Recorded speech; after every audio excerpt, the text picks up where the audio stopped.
Quelles sont les stratégies pour être romantique, attirante? On verra tout cela dans cette nouvelle vidéo.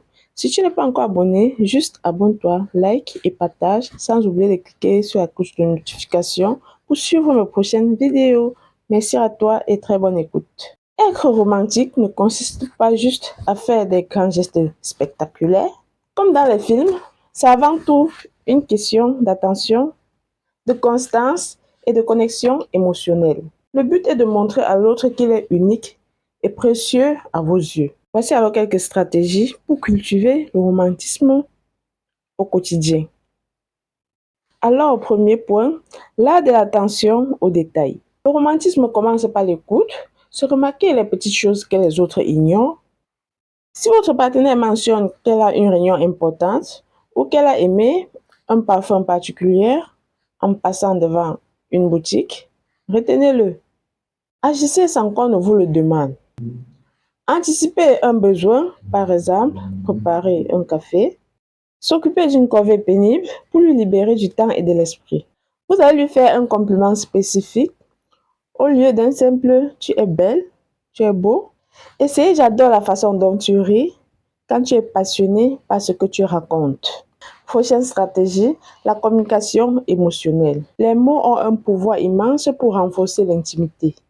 Évitez des mots doux, un post-it sur le miroir, évitez un SMS inattendu dans la journée, ou plus rare ou puissante, une lettre manuscrite.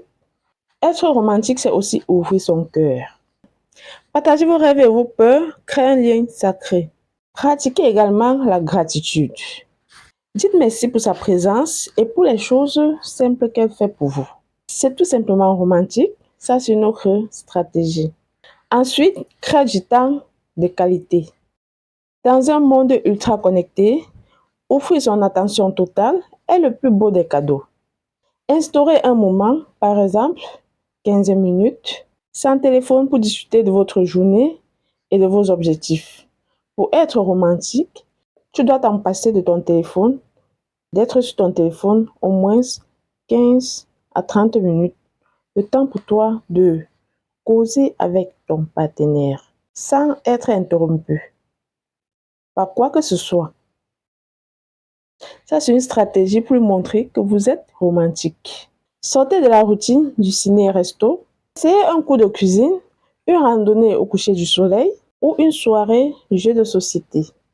Ensuite, un contact physique non sexuel, se tenir la main, un long câlin en rentrant du travail.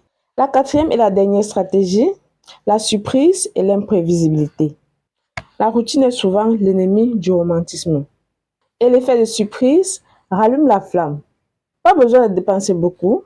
Sa friandise préférée, une fleur cueillie ou un livre que vous avez trouvé pour elle. Changez également l'environnement. Par exemple, un pique-nique improvisé dans le salon ou un week-end surprise, même à 1 à 2 heures de chez vous. Casse la monotonie. En résumé, les 3 piliers clés du romantisme est d'écouter et retenir ce qui lui fait plaisir. Faites des efforts conscients, même quand on est fatigué. Reste soi-même tout en cherchant à élever l'autre. Le romantisme n'est pas une performance, mais un langage. La stratégie la plus importante est celui qui correspond au langage de l'amour de votre partenaire.